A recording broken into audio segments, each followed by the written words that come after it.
সবাইকে good morning. কেমন আছেন সবাই? আমার তো ঠান্ডা লেগে গলার অবস্থা খুবই খারাপ।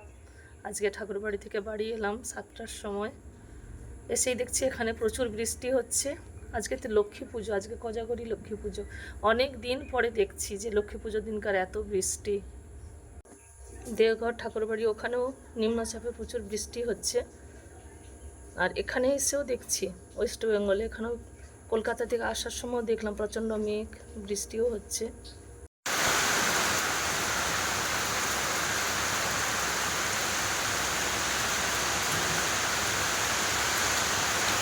প্রচণ্ড পরিমাণে মেঘ ডাকছে, বিদ্যুৎ চমকাচ্ছে, একদম মুষলধারে বৃষ্টি। আজ অনেক বছর পরে লক্ষ্মী পুজোর দিনের পর বৃষ্টি হতে দেখছি। এই যে হাঁড়িতে করে গরম জল করেছি, ভাব নেব। প্রচণ্ড ঠান্ডা লেগে গেছে, গলার অবস্থা খুবই খারাপ। ঠাকুরবাড়িতে এত ওয়েদার খারাপ, আর ওখানকার জলও প্রচুর ঠান্ডা, কথা বলতে পারছি না, এত ঠান্ডা লেগেছে।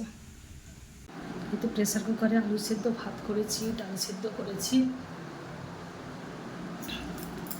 গতকাল সে দুপুরে ঠাকুর বাড়িতে খেয়েছিলাম, তারপরে তো রাত্রে ট্রেনে মুড়ি খেয়েছি। তো এই প্রেসার কুকারে একটু আলু সেদ্ধ দিয়ে ভাত করলাম। এইমাত্র স্নান টান করে নিয়েছি, এই যে পুজো করব।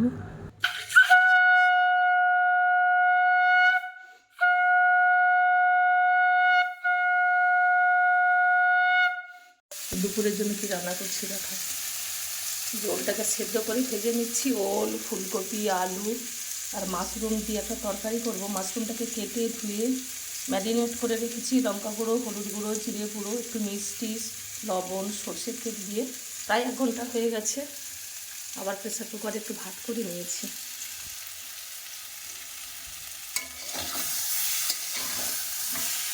আমরা যারা সৎসঙ্গী, আমরা যারা পরম প্রেমময় শ্রী শ্রী ঠাকুরের দীক্ষিত, আমাদের কাছে লক্ষ্মী মানেই বড় মা। তাই আমরা বড় মায়ের পুজো করি। এই যে প্রার্থনা করব, তারপরে একটু ফল মিষ্টি দিয়েই পুজো করব।